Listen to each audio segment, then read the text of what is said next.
여러분들 모습과 소리가 들리진 않지만 제가 또 수요 바이블 클래스 두 번째 시간 오신 여러분들을 위해서 박수 보내드리도록 하겠습니다. 잘 오셨습니다. 오늘은 두 번째 요한복음 2장과 3장을 나누게 될 텐데요. 거듭남과 하나님 나라에 대한 부분들이라 생각하시면 됩니다. 요한복음 2장과 3장을 저는 오늘 총 3개의 장면으로 함께 나누려고 합니다. 하나는 가나의 혼인잔치고요. 또 하나는 성전 정화 사건과 니고데모와의 대화고요. 마지막으로는 요한복음의 심장이라고 할 수 있는 요한복음 3장 16절, 이렇게 총 3파트로 나눠서 하겠습니다. 2장과 3장 둘로 나눌 수도 있겠지만 3장 후반부에 나오는 3장 16절의 내용들을 조금 더 깊게 보았으면 하고, 또 2장 초반부와 2장 후반부에 있는 내용들을 조금 갈랐습니다. 그래서 앞에 물이 포도주로 바뀌는 예수님의 첫 번째 표적, 기적이라고 하지 않고 표적이라고 해서 요한복음에 나오는 총 7개의 표적 가운데에서 첫 번째 표적 가나의 혼인잔치 보고요. 두 번째로 성전 정화 사건과 니고데모 대화, 이렇게 또 함께 살펴보도록 하겠습니다. 먼저 첫 번째 가나의 혼인잔치 기적입니다. 요한복음 2장 11절 말씀을 제가 개역개정으로 대신해서 읽어드리도록 하겠습니다. 예수께서 이 첫 표적을 갈릴리 가나에서 행하여 그의 영광을 나타내심에 제자들이 그를 믿으니라. 아멘. 요한복음 1장, 2장 1절부터 12절까지 초반부에 나와 있는 사건입니다. 예수님의 어머니 마리아와 또 예수님과 예수님의 제자들이 한 결혼식에 초대받았습니다. 아마도 예수님 쪽 아니면 외가 쪽 관련된 친척의 결혼식이 아니었을까, 그런 생각을 하게 됩니다. 그때 당시 예수님 당시의 결혼식은 뭐 한두 시간 하고 끝내지 않습니다. 요즘 결혼식은 뭐 30분 단위로도 한다고 하는데 예수님 때 결혼식은 일주일 동안 했습니다. 일주일 동안 먼 곳에서 온 손님들이 함께 묵으면서 삼시세끼를 같이 먹고 또 마시면서 정말로 신랑과 신부의 그 결합을, 하나됨을 축복하고 축하하는 정말로 큰 잔치였습니다. 그래서 평생에 한 번 있는 큰 잔치인 이 결혼 예식의 잔치가 얼마나 성대했을지 우리는 쉽게 상상할 수가 있습니다. 그런데 큰일이 났습니다. 포도주가 떨어졌다고 합니다. 여러분, 결혼식 때 특별히 먹는 음식이 있죠. 제가 어렸을 때 부모님 따라서 이렇게 결혼식, 교회에서 하는 결혼식에 가면 제가 어렸을 때는 국수가 나왔습니다. 잔치국수 말 그대로 잔칫날에는 이렇게 국수를 했습니다. 우리나라 사람들이 국수를 먹는 이유는 국수면이 길잖아요. 그래서 그 긴 면처럼 오래오래 살아라, 뭐 그런 의미에서 잔칫날 국수를 많이 했고, 결혼식 때도 국수를 했습니다. 뭐 돌잡이 때 이렇게 실타래를 올려놓는 것도 같은 그런 이치겠죠. 그래서 결혼식에 국수가 나오는 것이 당연했는데, 그다음부터 이제 우리나라가 조금씩 잘 살기 시작하면서 국수는 조금 너무 소박하다, 그래서 갈비탕으로 바뀌더라고요. 근데 또 언젠가부터는 이제 뷔페로 바뀌더니 요즘에는 거의 파인 다이닝이라고 할 수 있을 정도로 코스 요리로 어마어마하게 이렇게 음식이 점점 격이 올라가는 것을 보게 됩니다. 이렇게 결혼식 때 그 사회가 주로 먹는 음식, 이런 것들이 있습니다. 예를 들면 전라도에 가면 홍어가 빠지면 잔치가 아니다, 뭐 그런 얘기가 있고요. 그런 식으로 각 나라와 각 시대마다 결혼식 때 먹는 음식이, 중요한 음식이 있지 않겠습니까? 예수님 때는 결혼식 때 포도주가 떨어진다는 거는 그건 말도 안 되는 얘기예요. 잔치의 흥을 돋구고 또 사람들에게 생기를 주는 그 포도주는 뭐 일상생활에서도 중요했지만 특히 잔치에서는 굉장히 중요한 잔치 음식 가운데 하나였습니다. 그 포도주를 넉넉히 준비하지 못하고 중간에 떨어졌다는 것은 손님들을 후대한다, 손님들을 후대하지 못하고 박대한다, 손님 대접이 너무너무 안 좋다, 이런 인상을 줄 수 있기 때문에 좋은 포도주를 어 어 충분하게 준비하는 것이 당시에 그 혼인 예식의 아주 기본 중에 기본이었습니다. 그런데 포도주가 떨어졌다는 거에 아마 흥이 많이 나신 분들이 많이 마셨나 보죠. 그것을 예수님의 어머님께서 예수님에게 포도주가 떨어졌습니다 하고 이렇게 알렸습니다. 그때 2장 4절에 보면 여자여 그것이 나와 당신에게 무슨 상관이 있습니까? 라고 예수님이 말씀하시면서 아직 내 때가 오지 않았다라는 그런 말을 합니다. 여자여라는 표현은 우리나라에서는 말도 안 되는 표현이지만 예수님 당시에는 어, 높, 여성분들 중에서 높은 분을 이렇게 일컫는 굉장히 중요한 호칭이었다고 합니다. 그러나 거기서 더 중요한 말씀은 때라는 말입니다. 때 헬라말로 호라라고 하는 이 용어는 요한복음에서 굉장히 중요한 테마입니다. 2장, 7장, 8장, 12장, 13장, 16장, 17장에 계속해서 나오는데요. 여러분이 요한복음을 읽으실 때 예수님께서 아직 그때가 이르지 않았다 아니면 그것이 바로 이때를 위함이다. 이런 때를 예수님이 직접 말씀하실 때는 거의 예외 없이 십자가 사건을 얘기한다고 생각하시면 거의 맞습니다. 지금 예수님이 이 말씀을 하신 이유는 예수님께서 십자가에 달리셔서 예수님의 구원의 사건, 예수님이 이 땅에 오신 그 목적을 이렇게 보여줄 때가 아직 오지 않았다. 그러니까 아마도 예수님은 어머니 마리아가 지금 포도주가 떨어진 것을 통하여서 예수님에게 놀라운 일을 통하여 예수님이 앞으로 하실 일을 이렇게 보여줄 기회가 왔다. 이렇게 신호를 주는 것으로 예수님 받아들이셨고요. 예수님은 이것이 우리 인간의 계획과 인간의 스케줄에 있지 않고 하나님의 구원의 계획 가운데 있으니 하나님의 때가 그때가 아직 이르지 않았으니 어, 우리 기다려야 되지 않겠습니까? 아마 이런 말씀을 하셨던 것 같아요.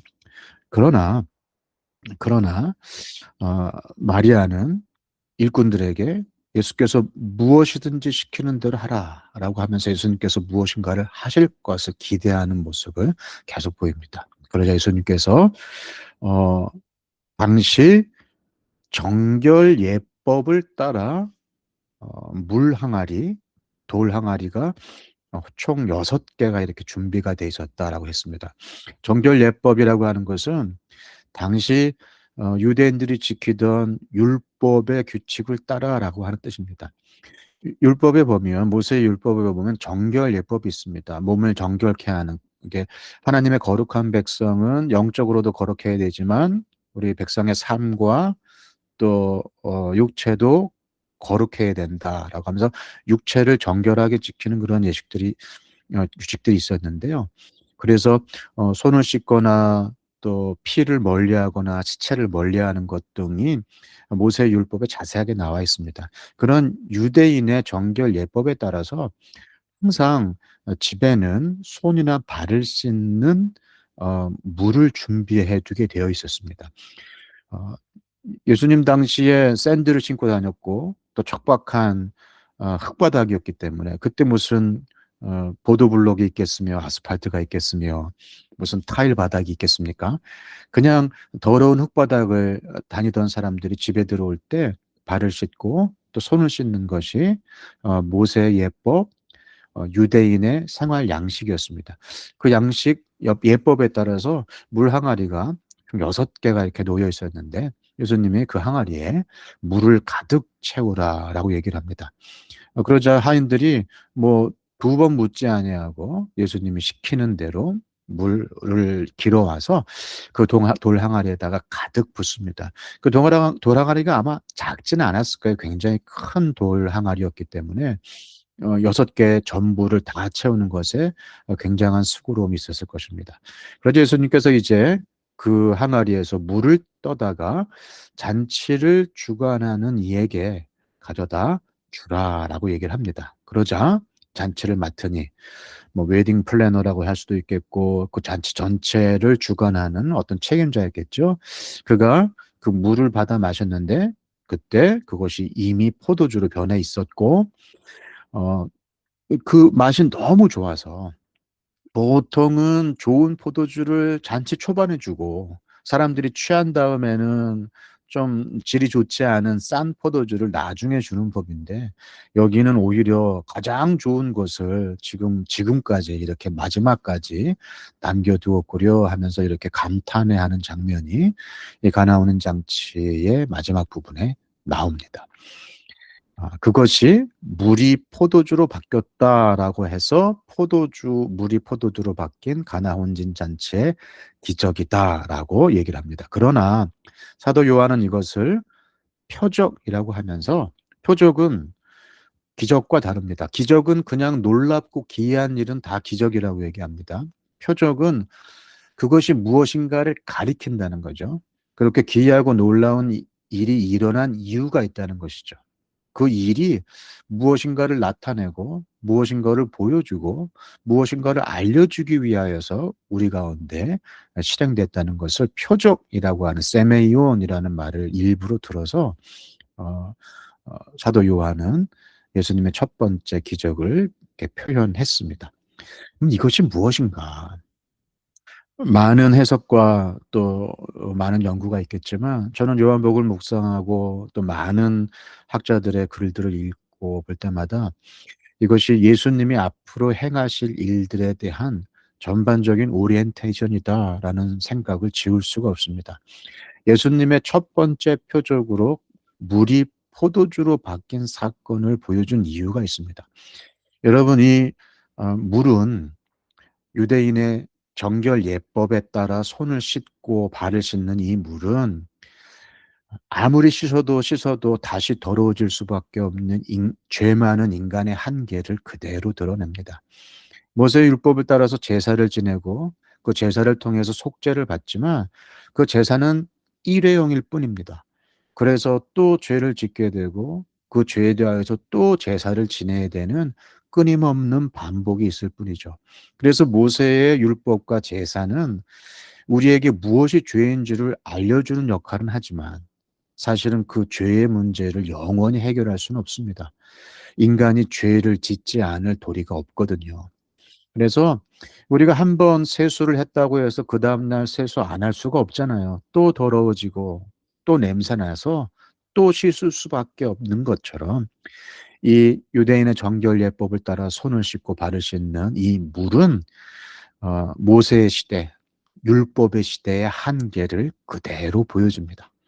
그러나 그 율법이 가리키고 있는, 인간은 스스로를 구할 수 없고 이 죄의 문제를 해결할 수 없지만 이 모든 율법의 완성인 그리스도께서 오시는 날, 우리는 한 번에 영원히 완전히 씻을 수 있는 죄사함의 은혜를 누리게 된다라고 하는 구약의 모든 예언이 바로 예수님으로부터 이제 실현될 것이다라고 하는 것을 첫 번째 표적을 통하여서 요한은 강조한 것입니다. 예수님이 이 기적이 일어나는 장소를 혼인잔치로 또 선택한 이유도 우리에게는 여러 가지 많은 것을 또 알려줍니다. 모든 것, 하나님의 구원의 계획이 다 이제 완성이 되어서 새하늘과 새 땅이 이 땅에 올 때 우리는 어린 양 혼인잔치가 열린다라고 성경의 예언 가운데에서 우리는 많이 보았습니다. 신랑 되신 예수님께서 신부인 교회를 완전히 온전히 맞이하시고 완벽한 주님과의 관계가 회복이 되는 그런 결혼식이 우리 마지막 날, 세상 마지막 날, 예수님의 심판의 그날 우리 교회 가운데 있을 것이다 라고 성경은 말하고 있습니다. 따라서 혼인잔치에서 열린 이 첫 번째 기적은 씻어도 스스로를 구원할 수 없는 인간을 완전히 다른 인생으로 바꿔내시는 예수님의 모든 구원의 사역을 잘 보여주는 것입니다. 그냥 손이나 씻는 그 허드렛물이 최상급 포도주로 바뀌었습니다. 이건 물을 조금 더 깨끗한 물, 더러운 물을 깨끗한 물, 그냥 맹물을 조금 더 시원한 물 정도로 바꾼 게 아닙니다. 그건 정수기도 할 수 있죠. 그거는 과학 기술로 할 수 있습니다. 그러나 물이 포도주로 바뀌는 것은 하나님만 하실 수 있는 일입니다. 인간이 할 수 없고 주님만이 하실 수 있는 완전히 다른 인생으로 바꾸어내시는 그 예수님의 구원의 사역을 이 가나 혼인잔치의 물이 포도주로 바뀌는 기적은 우리에게 잘 보여주고 있습니다. 그것이 요한복음 2장 초반부에 나와 있는 가나 혼인잔치의 표적입니다. 두 번째 장면으로 들어가도록 하겠습니다. 두 번째 장면은 2장 후반부에 나와 있는 예수님이 그 성전을 청결하게 하시는 그 사건입니다. 요한복음 2장 19절 말씀을 제가 읽어드리도록 하겠습니다. 이 성전을 헐라 내가 사흘 동안에 일으키리라. 유대 사람의 유월절이 가까워져서 예수님께서 예루살렘으로 올라가셨습니다. 자, 그런데 그 예루살렘에 가보니 예루살렘 성전에 들어가 봤더니 소와 양과 비둘기를 파는 사람들, 돈 바꿔주는 사람들이 앉아서 경제 활동을 하는 것을 봤습니다. 유월절에 제사를 드리기 위해서 유대의 모든 지역에 있던 사람들이 예루살렘 성전으로 옵니다. 그런데 흠없는 예물을 제사로 드려야 되는데 오다가 양이 병에 걸릴 수도 있고 또 비둘기가 날아갈 수도 있고 재물이 다칠 수도 있어서 잃어버릴 수도 있고 그래서 사람들이 좀 머리를 쓰기 시작하는 거예요. 집에서부터 예물을 준비해 갖고 오는 것이 아니라 성전 앞에서 양이나 염소나 아니면 비둘기를 사는 것입니다. 거기에서 그래서 성전에서 제사에 드릴 이런 재물들을 파는 비즈니스가 막 성행하기 시작했고 당시 성전 안에 모든 행사를 담당했던 사두개인들은 그런 비즈니스를 눈 감아주기도 하고 심지어는 자기들이 그 비즈니스의 중심에 서서 그 사람들에게 물건을 아주 비싼 값으로 팔아서 자신들의 배를 불리는 그런 경제 사업을 했습니다. 또 그때 다른 지역에서 다른 돈을 가지고 오는 사람들에게는 또 환전을 해서 거기에서 재물을 사게 했는데 환전을 하면서 또 환율을 굉장히 높게 붙여서 이중으로 돈을 버는 거죠. 다른 나라 돈, 다른 통화를 예루살렘 성전에서 통용되는 통화로 바꿔주면서 1차 이익을 내고 또 사람들이 재물을 살 때, 동물을 살 때 또 2차 그 이익을 내면서 이 성전 비즈니스가 어마어마한 규모로 커졌을 것입니다. 유대의 모든 성인 남자들은 다 예루살렘에 와서 이렇게 제사를 드렸어야 됐기 때문에 이 수요가 어마어마했을 것입니다. 그것을 보시고 예수님께서 그들의 돈 바꾸는 그 돈통을 엎으시고 양과 소와 비둘기를 이렇게 내쫓으시면서 이걸 걷어치워라. 내 아버지의 집을 장사하는 집으로 만들지 말아라.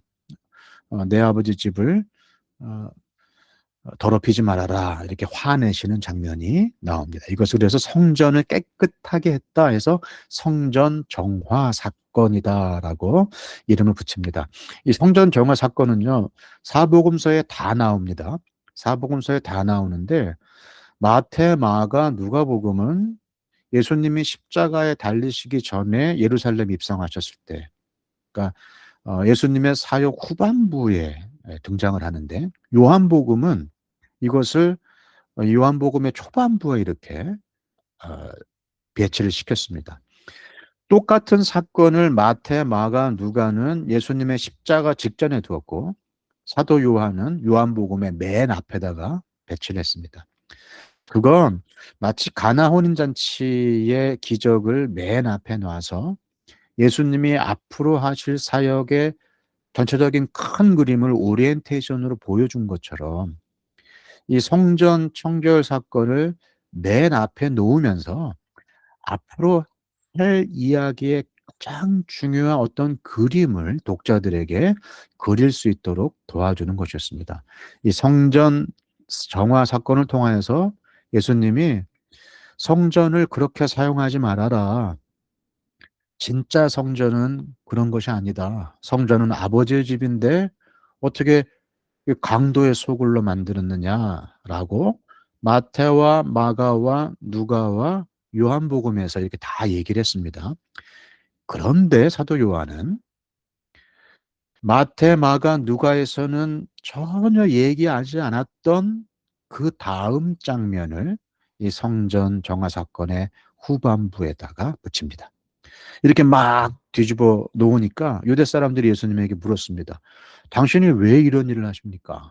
무슨, 뭔 표징을 우리에게 보여주게, 주려고 이런 걸 하십니까? 라고 묻습니다. 아마 그 유대인들 가운데 상당수는 사두개인이었었고, 아마 이 비즈니스에 깊이 관련된 사람, 예수님이 상을 없는 바람에 지금 장사가 안 돼서 손해를 본 사람들이 아마 분에 차서 아마 물어봤을 것입니다. 그때 예수님이 성전의 용도, 성전은 장사하는 집이 아니라 기도하는 집이다 정도로 끝나지 않으시고 예수님이 뭐라고 말씀하셨냐 하면 이 성전을 허물어라. 그러면 내가 3일 만에, 하루 이틀 사흘, 사흘 만에 다시 세우겠다라고 다른 복음서에선 나와 있지 않은 말씀을 예수님이 하십니다. 자, 이 말을 봤을 때, 이 말이 쓰여 있는 것, 이 요한복음을 읽었을 때 사람들은 아마 무릎을 쳤을 것입니다. 사도 요한이 요한복음을 기록한 건 AD 90년에서 100년 사이라고 말씀을 드렸죠. 그런데 예루살렘 성전이 AD 70년에 무너졌습니다. 완전히 회파됐어요. 유대와 로마 제국 간의 전쟁에서 로마 제국이 예루살렘 성전을 아예 무너뜨렸습니다. 그리고 벽 한 군데가 남았는데 그게 지금도 남아있는 그 예루살렘의 통곡의 벽이라고 불리는 그 벽 한쪽만 남아있고 예루살렘 성전 전체가 다 무너졌습니다. AD 70년에 예루살렘 성전이 무너지고 나서 유대교는 완전히 새로운 국면에 처하게 됩니다. 성전이 무너졌다는 것은 그들의 삶의 터전, 중심이 무너졌다는 것이고, 그래서 많은 유대인들이 예루살렘을 떠나 유대를 떠나 전 세계로 흩어집니다. 살기 위해서, 목숨을 찾기 위해서. 그래서 그들을 디아스포라라고 얘기를 하죠. 그리고 성전 중심으로 유대교 신앙을 이루었던 그들이 이제는 성전이 없기 때문에 회당을 중심으로 시나고그라고 얘기하는 그 회당을 중심으로 토라를 읽고 말씀을 가르치고 배우는 완전히 새로운 예배 형식으로 그들의 종교 형식이 또 이렇게 바뀌게 됩니다. 그래서 유대인들에게는 예루살렘 성전이 무너졌다는 것은 신앙의 중심이 없어진 것이고 믿을 만한 기댈 만한 언덕이 없어진 것이고 고향이 없어진 것이고 어찌 보면 나라가 없어진 것이죠. 그래서 그렇게 흩어져서 에베소까지 소아시아 지역으로 흩어져 있는 수많은 디아스포라 유대인들 그 사이에서 사도 요한이 한 번도 자기 눈으로 예루살렘 성전 그 서 있었던 성전을 못 봤던 사람들, 그러나 성전이 없어서 지금 기댈 곳이 없는 사람들, 성전이 없어서 지금 흩어져 나그네로처럼 살고 있는 사람들, 에베소까지 와서 지금 예수님을 믿기는 믿지만 그 예수님 이 땅에 오신 하나님이라는 사실이 믿겨지지 아니하고 영지주의 이단 또 헬라 철학의 도전 그런 여러 가지 것들로 정말로 예수님이 누구신지에 대한 마음이 왔다 갔다 하고 있는 이 새로운 세대에게 예수님이 누구신지를 알려주기 위해서 사도 요한은 다른 복음서에서는 기록하지 않은 성전 사건 후반부를 넣은 것입니다. 예수님께서 성전을 허물어라 다시 세우겠다. 이 말씀은 그 성전이 눈에 보이는 성전, 건물 성전이 아니라 예수님 자신인 것을 친히 나타내신 것입니다. 옛날 광야 생활을 할 때는 보이지 아니하는 하나님의 보이는 현현으로 성막이 있었고 성막을 중심으로 이스라엘 백성들은 살았습니다. 그들이 가나안에 들어가고 통일 왕국을 이루었을 때는 솔로몬이 성전을 만들고 그 성전에 하나님의 영광이 임했습니다. 그러나 하나님께서는 이 보이는 성전이나 성막이 하나님이 아니고 이건 그림자일 뿐이고 진짜 우리 가운데 임하시는 진정한 성전, 진정한 성막, 그 성전과 성막이 가리키고 있는 그것이 표적으로 나타내고 있는 실체인 예수님이 이 땅에 오셨다는 사실을 지금 요한과 예수님 자신께서 친히 자신의 입으로 말씀하시는 것입니다. 이 성전을 허물고 3일 만에 다시 세우라는 말씀은 예수님이 십자가에서 죽으시고 3일 후에 다시 부활하셔서 친히 영광을 취하신다는 그 십자가 사건을 미리 보여주는 것입니다. 그래서 사도 요한은 이것을 사도 요한복음의 가장 앞부분에 위치시키면서 앞으로 예수님께서 하실 요한복음에 나오는 모든 구원 사역의 그 핵심이 여기에 있다. 우리가 건물로서의 성전, 성전이 없어서 외로워하고, 건물로서의 성전이 없어서 나라를 잃은 것 같고, 건물로서의 성전이 없어서 하나님의 보이지 않는 것 같은 그런 마음으로 나그네처럼 살고 있지만, 우리는 이미 우리 가운데 인간으로 오셔서 우리와 함께 하신 예수님, 말씀이신 하나님이신데 우리 가운데 오셔서 빛으로 거하셨던 그 예수님을 이미 오래전부터 알고 있고 믿고 있고 앞으로도 의지해야 한다. 이 예수님이야말로 진짜 성전이다. 이제 건물에서 인격으로 눈에 보이는 건물, 허물어진 건물, 그래서 우리 기억 속에서 사라진 건물을 그리워하지 말고 실제로 이 땅에 오신 그 건물이 가리키고 있는 진짜 메시아, 진짜 하나님이신 예수님을 인격으로 만나고 믿고 따르고 순종하여 그 그리스도께서 주시는 영생을 얻기를 사도 요한은 지금 바라고 있는 것입니다. 그래서 성전 정화 사건은 어, 요한복음의 초반부에서 굉장히 중요한 역할을 하고 있습니다. 그리고 2장이 끝나고 3장이 어떻게 시작이 되냐면 니고데모와의 대화로 시작이 됩니다. 한밤중에 니고데모가 예수님께 찾아옵니다. 이 니고데모는요, 바리새파 사람이었습니다. 그리고 유대 사람의 한 지도자라고 얘기를 합니다. 복음서나 요한복음의 후반부를 보면 이 지도자라는 뜻이 그가 사내들인 공회원이었다는 사실을 우리는 알게 됩니다. 어, 아까 성전 사건에서는 예수님께서 사두개파 사람들에게 도전하셨고, 성전이 무엇인가를 도전하셨습니다. 이 사두개파 사람들은 어, 성전 비즈니스를 담당하고 있고 대제사장이나 제사장들과 함께 지도자 역할을 하고 있는 사람들입니다. 요즘 정치로 보자면 친정부 여당 사람들이라 할 수 있죠. 핵심적인 권력을 가지고 있는 여당 국회의원이 사두개인입니다. 반면에 이 바리새파 사람들은 야당에 해당됩니다. 사두개인들은 성전 중심으로 비즈니스를 할 때 바리새파 사람들은 율법 중심, 말씀 중심으로 이 말씀을 실천하는 것에 온 마음과 삶을 다 들였습니다. 그래서 사두개 사람들이 이익에 빨랐다면 이 바리새파 사람들은 그 말씀의 실천, 보이지 아니하는 말씀을 삶으로 실천해내는 일에 자부심을 가지고 있었던 사람들이었습니다. 그러니까 정부에서는 야당 국회의원이라고 생각하시면 됩니다. 그러니까 지금 예수님께서 앞에서는 여당 정치인, 주류 정치인을 대했다면 지금 니고데모, 야당 정치인이 지금 찾아온 것입니다. 왜냐하면 지금 어, 그들은 로마 제국의 압제하에 있는 이 유대가 정치적으로 해방되기를 원했고 정치적인 메시아가 오기를 바라는 마음에서 지금 성경에서 예언한 그 메시아가 언제 와서 지금 로마 제국을 물리치고 우리나라의 독립을 회복시켜 줄 것인가. 정치인으로서의 정치적 메시아에 대한 관심이 굉장히 컸었거든요. 그래서 언제 메시아 같은 인물이 나타나서 이 나라를 바꿔놓을 것인가. 그때가 되면 정치의 지형도가 바뀔 것인데 그때 나는 어떤 입장을 취해야 될 것인가.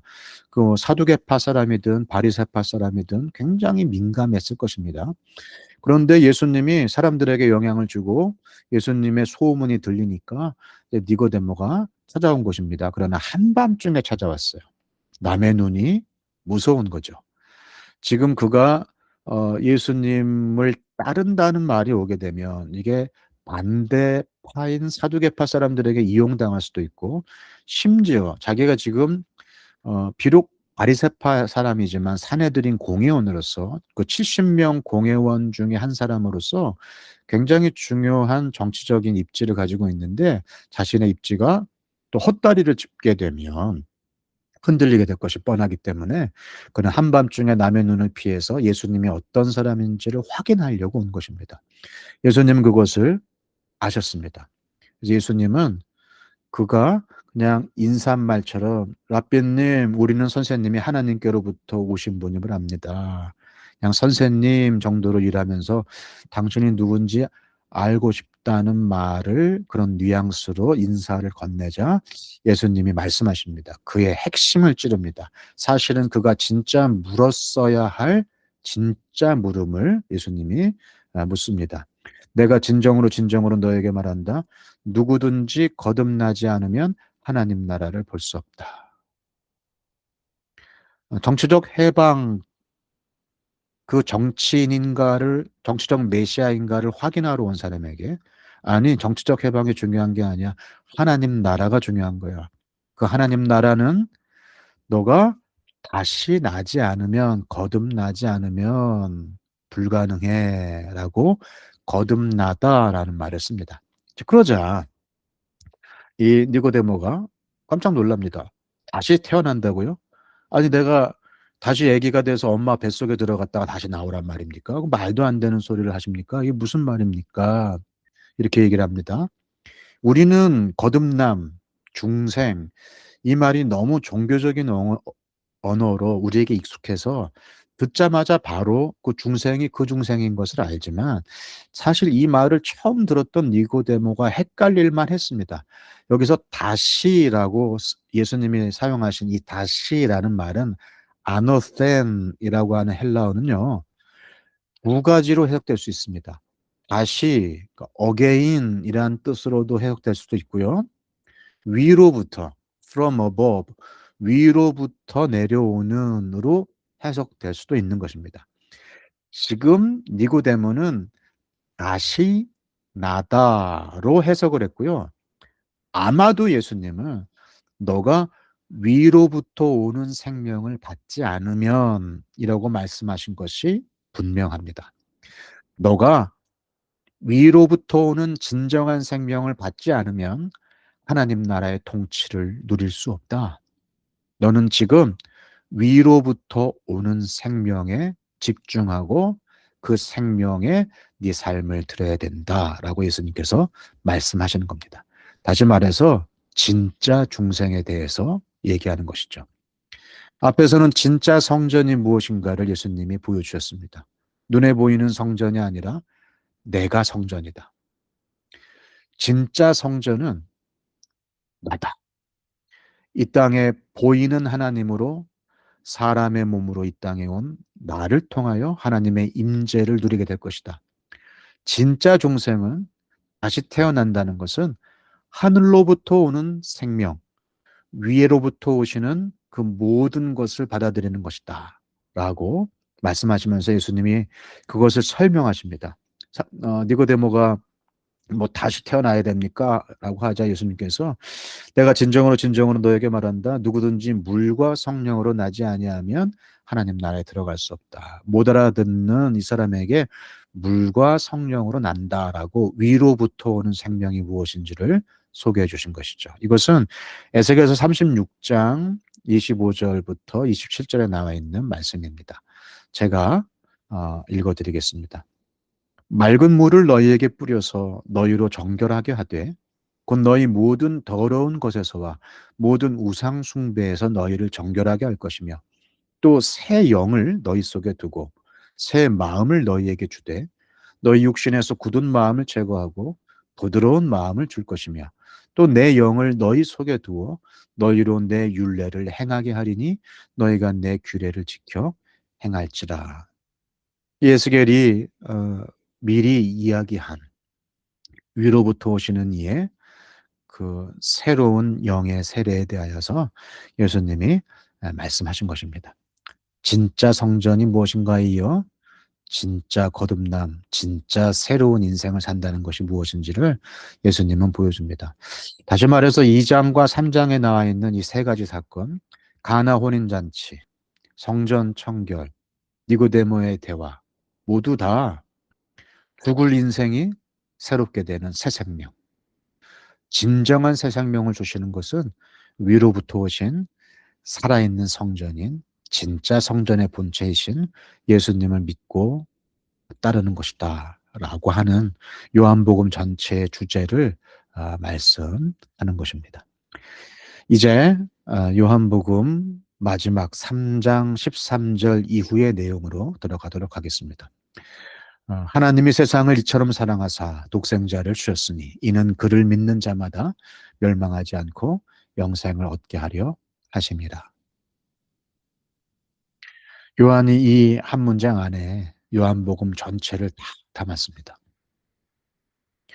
사도 요한이 이 복음서를 쓸 때가 지금 헬라의 스토아 철학, 이성과 합리주의, 그래서 세상을 이해하는 그 로고스에 대한 관심과 믿음이 철저한 그 합리주의 세대를 향하여서 이 세대가 진짜 하나님이신 예수님을 믿고 구원을 얻기를 바라는 목적으로 요한복음을 썼다고 제가 오리엔테이션에 말씀을 드렸죠.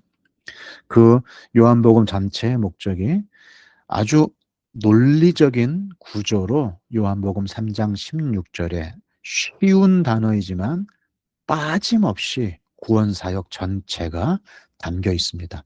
여기 보면 이 합리주의 세대에게, 이성주의 세대에게 누가 무엇을 어떻게 왜라고 하는 그런 굉장히 이성적이고 논리적인 그 구조에 따라서 구원 사역 전체를 소개하고 있습니다. 하나님이 이 행동을 이 행동의 주체죠. 주어가 하나님입니다. 하나님의 주권적 사랑으로 하나님께서 목적어는 세상이에요. 그냥 모든 사람입니다. 어떤 사람을 또는 착한 사람을 또는 좋은 사람을이 아니에요. 그냥 모든 사람을, 모든 세상을 이처럼 사랑하사, 이건 동기죠. 이처럼, 이토록 사랑하사. 그것은 아마 아들이신 예수님을 이 땅에 보내시기까지 이처럼 씻어도 또 죄를 짓는, 죄를 지을 수밖에 없는 약한 이 인생을 그럼에도 불구하고 이토록 그렇게까지 사랑하셔서 독생자를 주셨으니 이 행동이죠. 하나님께서 하실 수 있는 가장 비싼 것을 내어주신 것입니다. 어떤 사람들은 복음이 공짜라고, 구원이 공짜라고 얘기를 하는데 우리가 뭘 하지도 않고 우리가 노력을 하지도 않고 우리가 애쓰지 않아도 구원은 공짜로 주어진 것이다라고 하는데 그것은 구원의 두 가지 면 중에서 한 가지 면만 이야기한 것입니다. 우리가 한 것이 아무것도 없다는 면에서는 구원이 공짜지만 하나님이 하실 수 있는 모든 것을 다 하셨다는 면에서 구원은 가장 값비싼 것입니다. 값을 매길 수 없는, 감히 값을 매길 수 없는 가장 귀한 예수님을 내어주신 그런 희생이 구원의 행동이었습니다. 그러나 조건이 있습니다. 하나님께서는 믿는 자마다 어, 값없이 주시는, 우리에게 다른 것을 요구하지 아니하시고 값없이 주시지만, 그러나 하나님은 우리에게 맹목적인 사랑, 아니면 로봇과 같은 사랑, 하나님이 주시니까 그냥 무조건 받아들이는 사랑이 아니라 우리도 우리의 의지를 가지고 하나님께 사랑으로 반응하기를 원합니다. 그게 사랑이죠. 사랑은 양쪽이 모두 의지를 가져야 됩니다. 한쪽만 사랑하면 그걸 사랑이라고 하지 않아요. 우리도 우리의 의지로 하나님의 사랑을 받아들이며 하나님 사랑합니다라고 고백하며 하나님을 더 사랑하기 위해서 애쓰며 나아갈 때 그것이 바로 이 땅에서 이루어지는 하나님 나라와 통치가 될 것입니다. 그래서 믿는 자마다, 이건 믿는 행위를 말하는 것이 아니라 하나님의 그 존재, 하나님의 그 행하신 일의 의미, 이 땅에 오신 예수님의 존재, 그래서 예수님과 우리와의 관계, 그것을 안다는 것입니다. 관계를 통하여서 안다는 것입니다. 이제 그 주님을 정보가 아니라 단순한 사건이 아니라 나의 주님이시오, 나의 구세주시오, 나의 주인으로 관계하여 그 예수님께 나의 가장 좋은 것을 내어 드릴 내 쪽에서의 의지와 사랑과 헌신으로 하나님 앞에 나아가겠다라고 하는 것이 바로 믿음입니다. 그럴 때 영생을 얻게, 마지막 최종적인 목적이죠. 영원한 생명입니다. 이 영생은 생명의 길이를 말하지 않습니다. 보통 영생이라고 하면 우리가 죽지 않고 오래오래 산다, 그걸 영생이라고 하는데, 그건 지옥에서 사람들도 죽지 않습니다. 지옥에서도 사람들은 절대로 죽지 않고 오래오래 삽니다. 어, 지옥은 하나님과 아무런 관계가 없는 사람들이 하나님의 존재를 느끼지 못하고 자신의 욕심과 자신의 한계 안에서 영원히 고통받는 곳이 지옥입니다. 천국은 하나님을 믿는 사람들이 하나님과 관계하며 하나님 안에서 그의 자녀가 되고 하나님을 아버지라고 부르면서 누리게 되는 하나님의 통치입니다. 그러니까 천국과 지옥을 장소로 보거나 영생을 생명의 길이로 보는 것은 하나님이 허락하신 이 구원이 얼마나 크고 위대한 것인지에 대해서 너무 얕은 태도입니다. 진정한 구원은, 진정한 영생은 생명의 길이에 있지 않습니다. 우리 생명의 질에 있습니다. 생명의 관계에 있습니다. 따라서 우리는 죽지 않고 현재 지금 이 땅에 살고 있지만 우리는 이미 영생을 누리고 있습니다. 하나님을 아버지라고 부르고 예수님을 주님이라고 부르며 하나님의 통치를 믿고 의지하며 살기 때문에 우리는 이미 영생을 누리게 될 줄 믿으시길 바랍니다. 따라서 이곳에 이미 온 천국이 있습니다. 완전한 천국이 예수님 다시 오실 그때 이루어지겠지만 우리는 이곳에서도 하나님과의 관계 속에, 예수님과의 관계 속에 하나님의 통치 아래 이미 천국을 누리고 있다는 사실을 기억하시길 바랍니다. 이 모든 구원의 내용이 요한복음 3장 16절 안에 들어 있습니다. 그리고 이제 3장이 마무리가 되면서 세례 요한이 등장을 합니다.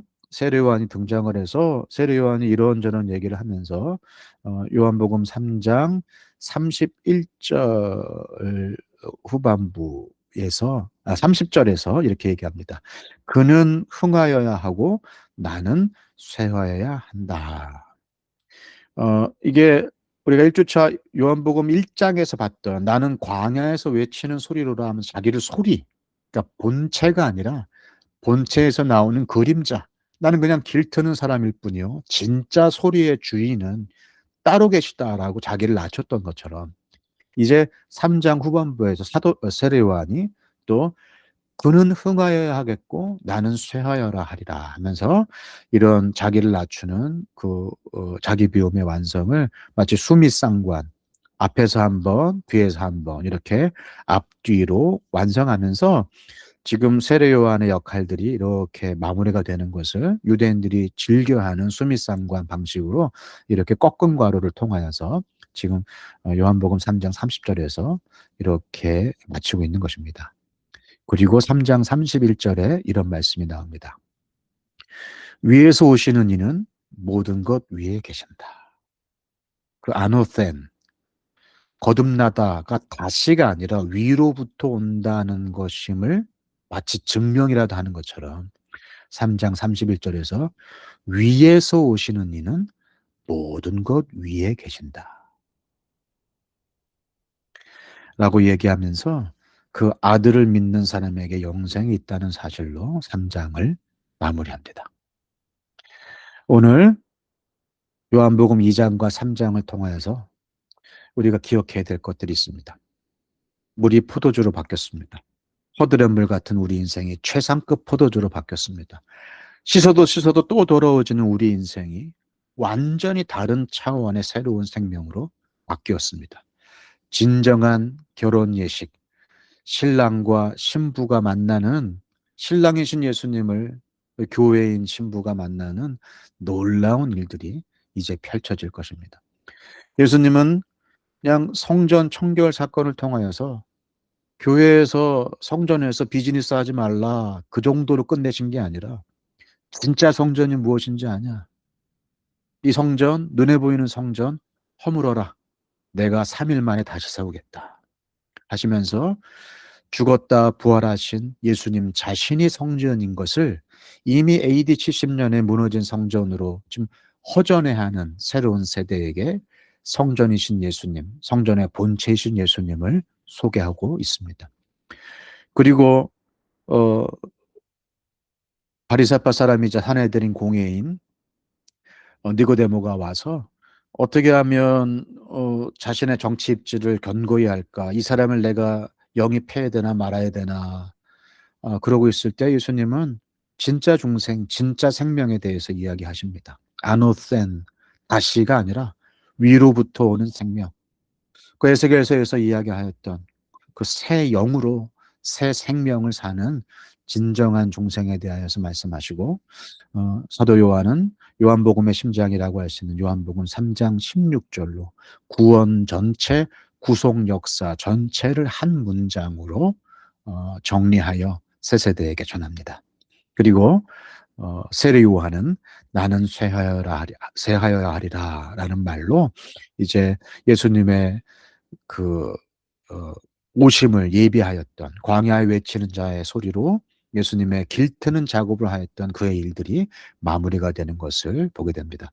이로써 진정한 예수님의 본격적인 사역들이 이제 첫 번째 표적, 첫 번째 대담, 첫 번째 비유 등을 통하여서 이렇게 시작되는 것을 우리는 2장과 3장을 통해서 보게 됩니다. 여러분들은 오늘 함께 2장과 3장에 있는 그 세 장면을 보면서 어떤 단어가 가장 마음에 남으셨나요?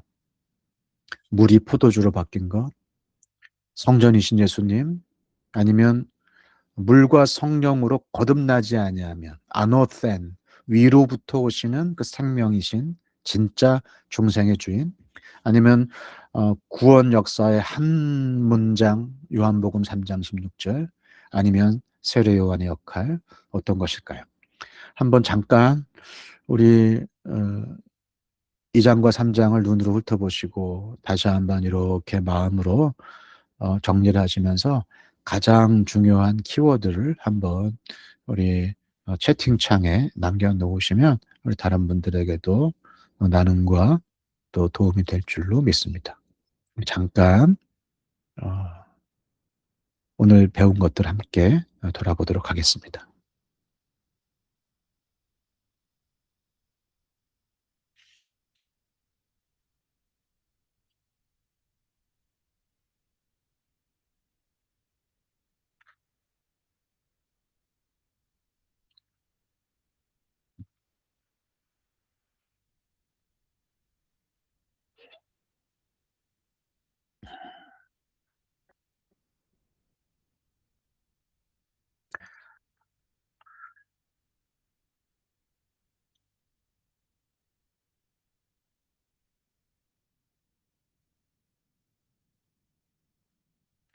네. 아노센, 또 요한복음 3장 16절 또 이렇게 하셨네요. 지금 우리가 고난주간을 통과하면서 우리에게 허락된 이 새 생명이 얼마나 값비싼 예수님의 고통과 또 실제적인 헌신을 통하여서 이루어졌는지를 정말로 다시 한번 새롭게 느끼고 있습니다. 오늘 요한복음 2장과 3장은 그 예수님의 공생애가 시작되는 초반부, 앞으로 펼쳐질 모든 일이 무엇인가를 그 큰 그림을 다시 한번 보여주면서 우리에게 허락된 이 믿음의 소중함을 다시 한번 우리 마음 가운데 이렇게 주고 있습니다.